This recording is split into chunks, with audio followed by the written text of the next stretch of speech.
नमस्ते। मैं प्राध्यापक शिरीष कुलकर्णी। आज मैं युवा भारत, यंग इंडिया, तरुण इंडिया, इस विषय पर आपसे बात करने जा रहा हूँ। अंग्रेजी में अगर हम कहें कि भाई तरुण भारत या युवा भारत या यंग इंडिया का लाभ इस देश को कितना मिलता है, यह आज का विषय है। क्या सही में मिल रहा है, क्या है, हम किसी और देश के साथ भी क्या तुलना कर सकते हैं क्या? अंग्रेजी में इसे कहते हैं डेमोग्राफिक डिविडेंड। डिविडेंड का मतलब है लाभांश। क्या यह युवा भारत की जो लोक संख्या है उस लोक संख्या में एवरेज सरासरी आयु, एवरेज आयु वह 28% है। यानी कि भारत में 65% ऐसे लोग हैं कि जो काम कर सकते हैं। पूरे विश्व ने यह वर्क फोर्स के लिए जो एज दिया गया है वो फ्रॉम 15 ईयर्स टू 64 ईयर्स, यानी 15 साल की उम्र से लेकर 64 साल तक आदमी काम कर सकता है, ऐसा विश्व ने माना है। तो ऐसी एज वाले लोगों की संख्या 65% है, 65% है। इसलिए मैं कह रहा हूं कि भाई यंग इंडिया और उसका डेमोग्राफिक डिविडेंड, यानी क्या इसका हमें कुछ लाभ मिलता है क्या? यह वर्कफोर्स जो यंग है उसका उपयोग लिया जा रहा है क्या? Is it being utilized so that we get the benefit? आखिर बेनिफिट यानी क्या? इस देश को बेनिफिट यानी क्या? Economic benefit. आर्थिक दृष्टि से हम आगे बढ़े, विकास करें। जो हमारे प्राइम मिनिस्टर कहते हैं कि भाई 2047 यह देश विकसित हो जाएगा। लेकिन इस विकसित भारत के लिए तरुणों का योगदान सबसे ज़्यादा है। तो क्या सही में यह तरुणों को उपयोग लिया जा रहा है? Are we utilizing the human resources that is the young India? That's what we have to search. हमें यह देखना पड़ेगा। वैसे ये 15 और 64 साल की उम्र के बीच में सब काम कर सकते ऐसे लोग हैं। लेकिन इसके पहले यानी यंग, अर्ली एज बच्चे हैं जो डिपेंडेंट है, या अबव 64 ईयर्स यानी 65 ईयर्स के ऊपर, तो ऐसे लोग जो है वो डिपेंडेंट है। तो हम पुख्ता करें कि हम तरुण भारत है क्या? नहीं। तो ध्यान में यह आ रहा है कि भाई 47% of Indian population is dependent. सोचिए, एक बार मैं ये कह रहा हूं कि 65% population is coming in this age limit, that is 15 to 64।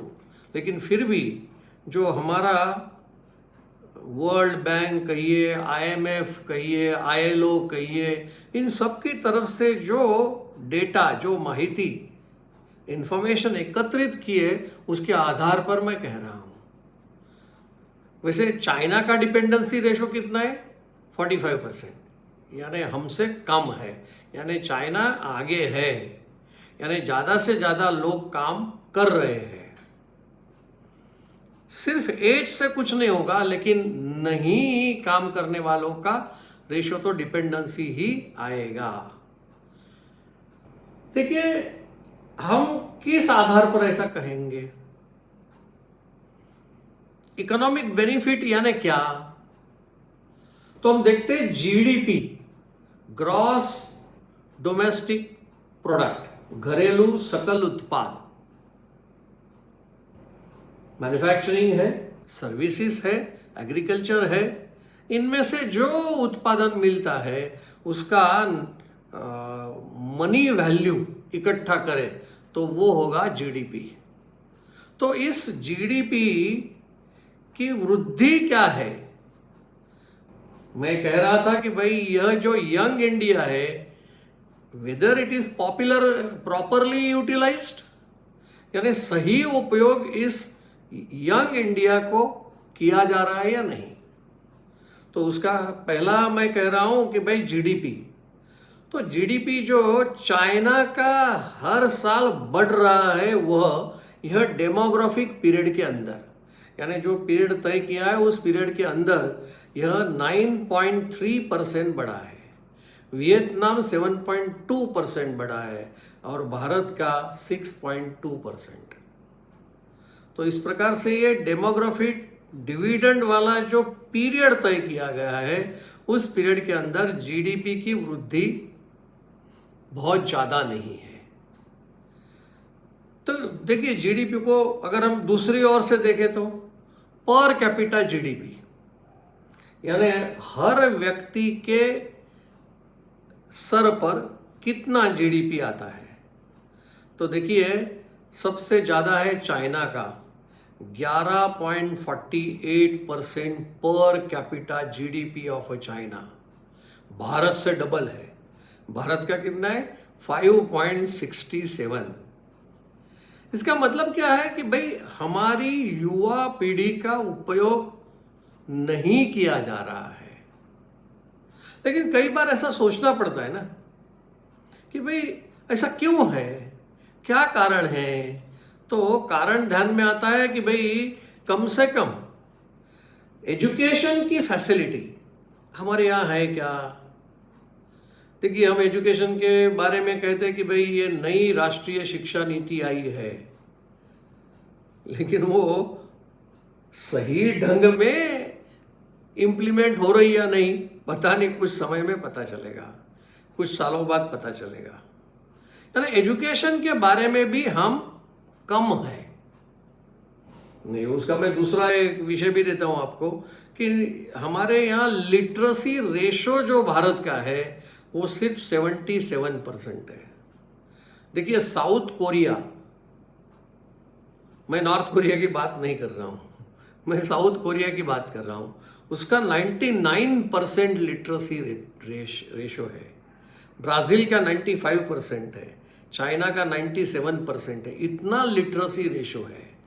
यानी एजुकेशन को अगर टेस्ट करना है तो हम लिटरेसी रेट देखेंगे, तो हमारा लिटरेसी रेट इन सारे देशों में कम है।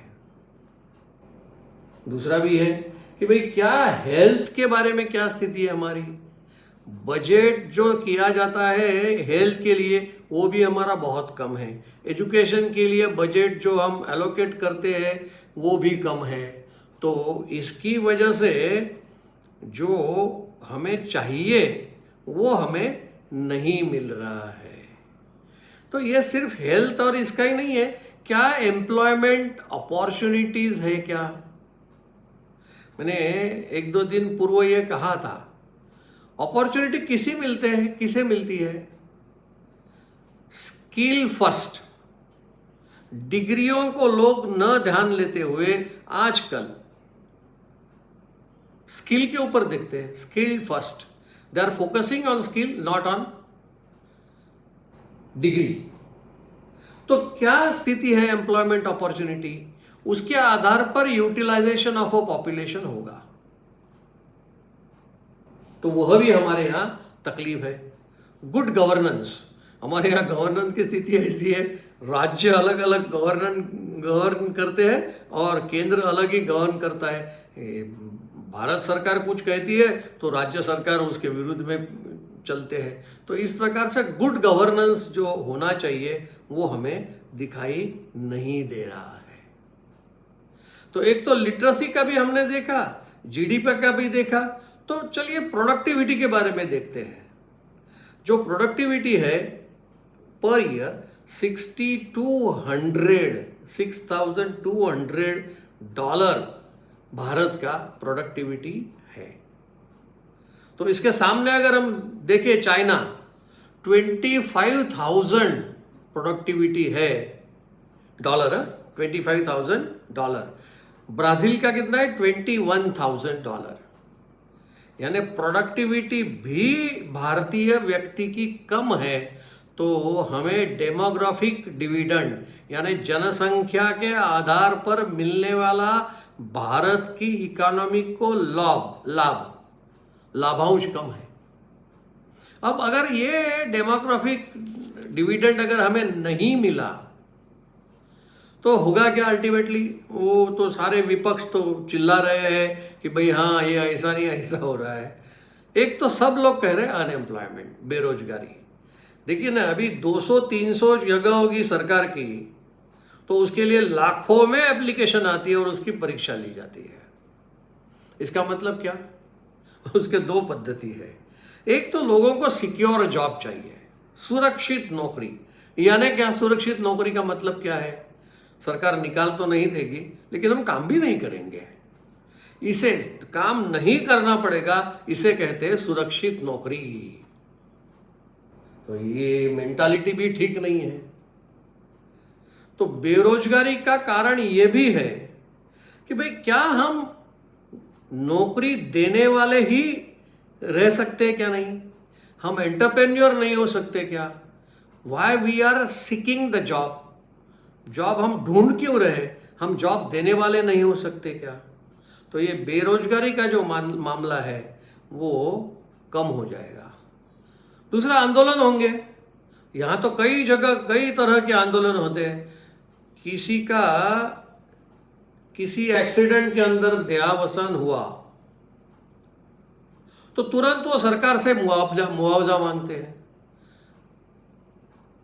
अब ये पहलगाम में जो लोग मौत हुई जिनकी, उनके घर वाले कहते भाई इनको हम शहीद कह दो, शहीद कहो। यानी इस प्रकार के आंदोलन, अनरेस्ट जो होता है, वो हमारी डेमोग्राफी डिविडेंड नहीं है। जनसंख्या का लाभांश भारतीय अर्थतंत्र को नहीं है, इसलिए यह स्थिति आती है। स्वाभाविक है, इसकी वजह से पॉवर्टी भी आएगी। गरीब प्रजा है, मैंने इसके बारे में भी कई बार कहा है आपको कि हमारी 4th rank economy across the globe, चलो मान लिया $3 ट्रिलियन की इकोनॉमी, लेकिन पर कैपिटा इनकम कितना है? तो उसमें देश जो हम गिनते हैं 193 करीब, तो इन देशों में हमारा क्रमांक 150-151 तक जाता है। यानी हमारी पर कैपिटा इनकम बहुत कम है, यानी बेरोजगारी अपने आप आएंगी और वेस्ट ऑफ ह्यूमन रिसोर्स हो रहा है। इसीलिए यह सब हो रहा है।